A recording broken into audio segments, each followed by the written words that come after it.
What is up, YouTube, and welcome to episode 117 of the Chaos Daily. Let's get into it. The Monogoal is still waiting. The radio receiver still has not arrived, and I will be waiting for a couple more weeks, I assume. Yeah, we're all coming onto another weekend now, so maybe it'll arrive next week, maybe I wait another week. We'll see. It'll arrive when it arrives, and we will do a video for the maiden flight. But yeah, I've got some sad news. You may have noticed that this episode has taken nearly 2 weeks. It's been a while since the previous episode. Well, that's partly because I've been waiting for the receiver for the Monogoal, and I've also been working on a new project. More on that in a minute.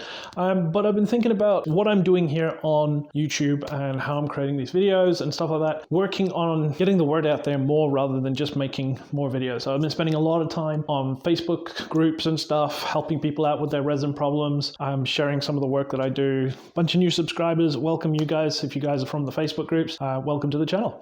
But yeah, the Chaos Dailies are coming to an end. This will be the final Chaos Daily. Now, that doesn't mean I'm going to stop making videos. I'm just going to be making videos about topics when they come out. So we'll see. I'm still working out some new ideas and stuff, and we'll see where it goes. But speaking of new ideas, because the Monogoal is done, and I don't really feel like making another RC plane, I'm going completely left field. We're doing something completely different. I like anime.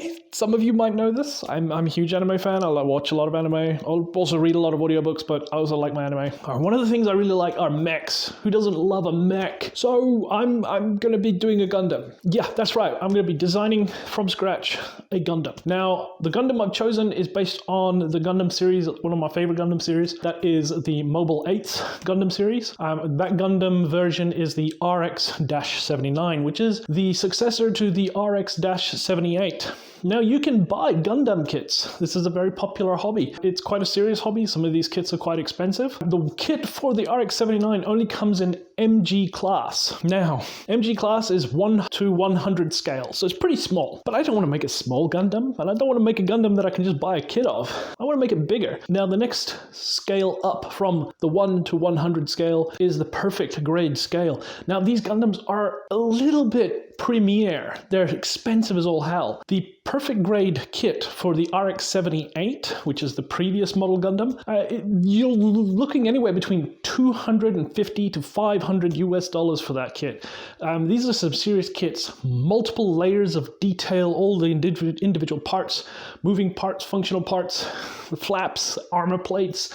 They're incredibly detailed. The work that Bandai does with their injection molding is world class.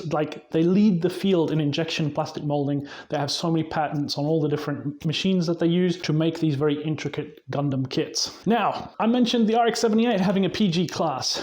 But the RX-79 doesn't come in PG format, which sucks, because I want a nice big Gundam. So that's what we're going to do. We're going to design from scratch using the RX-78 as a bit of a reference, and some of the reference material from the anime show, references from custom kits. There are custom kits where you can buy an RX-78 PG scale, and then you get these resin kits that you use to change out all the armor parts to make the RX-78 look like an RX-79. But it's still not 100% true, because the internal armor frame and all the chassis is different. So why am I doing Gunpla? Well, it's a challenge. It's not just because I want to make cool toys. It is something that I can market. When I'm done with this, I can actually print these things on scale, all of these small parts. It's financially viable to purchase the resin to print parts at mass scale and actually sell kits for other people to build their own PG scale RX-79s. So it makes sense on that side of things.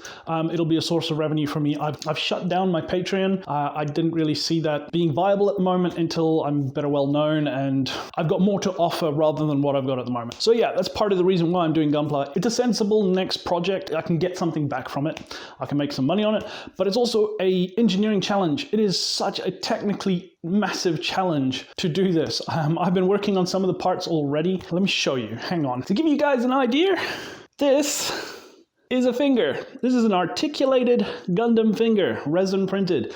This was a headache to get working, and it's still not quite right. It's very loose and floppy. It's not 100%. So the engineering challenges for part fits, tolerances, and the mechanical interactions with all these different parts and how they're going to work. We're going to use different tricks to make stuff work, click and rotate in different ways, just like the Bandai kits work. Yeah, it's going to be a massive challenge, not to mention the hundreds of parts that goes into a PG scale kit. You have the subframe, you have the frame armor, and then you have the outside armor, which is the visible armor, and it all clicks and plops into place. There's no glue used to put a PG Gundam kit together, or any of the Bandai kits. It's all press fit assemblies and click fit and everything like that. So it's a massive challenge for me to design these things, especially with resin printing in mind, and the material properties of resin are not the same as ABS or polypropylene plastic injection molded parts. So with that said, here are some of the parts that I've been working on. I've got a few guns, working on the backpack first, just to get myself into the groove of it, do some testing with tolerances and stuff like that. Works out better when you start with something simpler, straight edges, all that, before we start getting into all those highly complex, multi-layered, integrated parts and moving mechanical parts like the legs and the arms and the fingers, for instance. I just had to try and make it as a small jointed finger as possible. I just had to try it. Anyways, so yeah, we'll leave it there for today's episode. Thanks for watching. Welcome to everybody who's new. Make sure you hit the like button. Make sure you subscribe if you're not. And as always, I've been Chaos. And until next time, expect the unexpected, and I'll see you guys later.